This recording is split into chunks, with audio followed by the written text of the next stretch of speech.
Ladies and gentlemen, I'm Michele Rahal with ChannelShift. NASCAR's had their collective chest stuck out with pride since introducing the car of tomorrow. It's a safer car, and after all, that's what it's all about. Keep the competition great and keep the drivers as safe as possible. Well, if that's the case, you can imagine my quandary over what NASCAR says it's doing and what it actually does. Take the recent incident with Sam Hornish Jr.'s crash at Chicagoland. Sam hits the outside wall, careens across the track, hits the inside wall, and the car fills with smoke. Well, his window net doesn't come down, which to the officials is a sign that he's okay.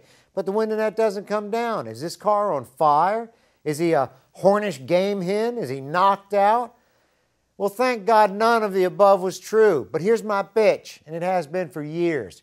Right where he sat smoldering within clear sight of millions of viewers sat the safety crew and ambulance, and it sat, and it sat, and it sat. The first person to the car was a guy that, to help me, looked like he needed a set of those electric paddles himself. The only shape that he was in resembled a bowling pin. Then the rescue crew sauntered gingerly up to the car and stared at it. Now you're telling me that after NASCAR shoved the car of tomorrow down the team's throats at incredible cost under the guise of safety, let's just lay it out there like it really is, ladies and gentlemen. I mean, they can't get these rescuers to a real crash when it's right in front of them. This wasn't the only time this has happened. I mean, ask Curtis Davis how he felt sitting in flames while these so-called professionals they use as rescue crews turtled their way over to him. He'd already gotten himself out of the car by the time they got there. Where's this going? Here's where.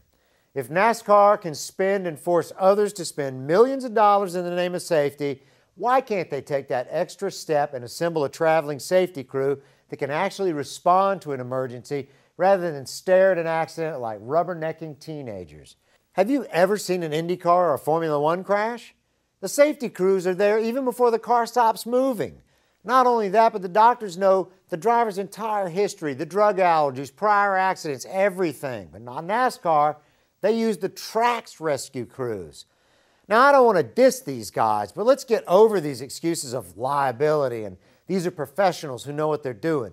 Maybe they do in an emergency room. That's a hell of a sight different than pulling a driver out of a burning car and trying not to kill him at the same time.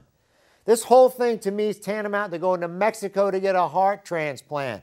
Why would I put my life in somebody's hands who doesn't intimately understand me?